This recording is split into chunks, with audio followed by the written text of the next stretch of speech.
Seminar ہے کربلا نہ ہوتی تو کیا ہوتا؟ تو نقن صاحب نے کہا جی میں بسم اللہ پڑھ کے کہا جی ایک جملے میں پورے سیمینار کا خلاصہ کروں گا کہ اگر کربلا نہ ہوتی تو جمعے کی نماز بدھ کو ہوتی۔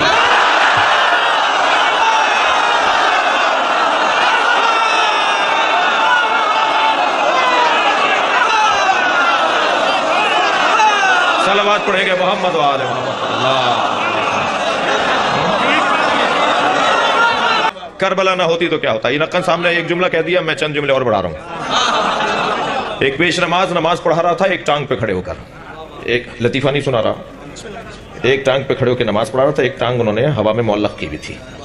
تو نماز کے بعد کسی نے پوچھا کہ یہ کیا انداز تھا بھائی؟ کہنے لگے یہ آ رہے تھے نماز پڑھانے، رستے میں ان کا ایک پیر نجس ہو گیا تھا تو نجس پیر کو علیحدہ کر دیا ہے۔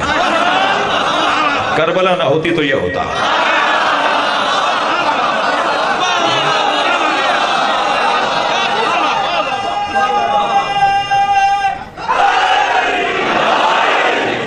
ایک زندہ کو باندھ کر چارپائی پہ لٹایا ہوا تھا اور نماز پڑھا رہے تھے مولانا صاحب نماز جنازہ، اور 40 لوگ نماز پڑھ رہے تھے، ایک زندہ کو باندھا ہوا تھا اور وہ پکار کے کہتا میں زندہ ہوں، اور مولانا نے نماز پڑھا دی۔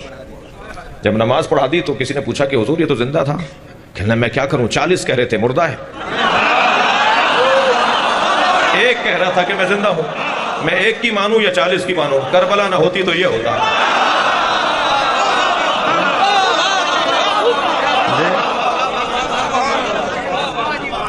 افغانستان میں ایک جنازہ لے جا رہے تھے تو کہا جی جنازے کا منہ کھول کے دکھاؤ گا، ہے کون؟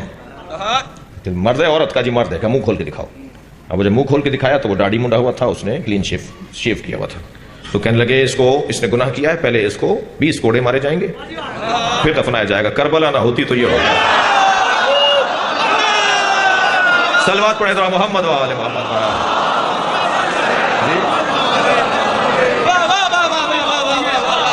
اگر کربلا میں حسین نے قربانی نہ دی ہوتی تو دین ملاؤں کا مذاق بن جاتا۔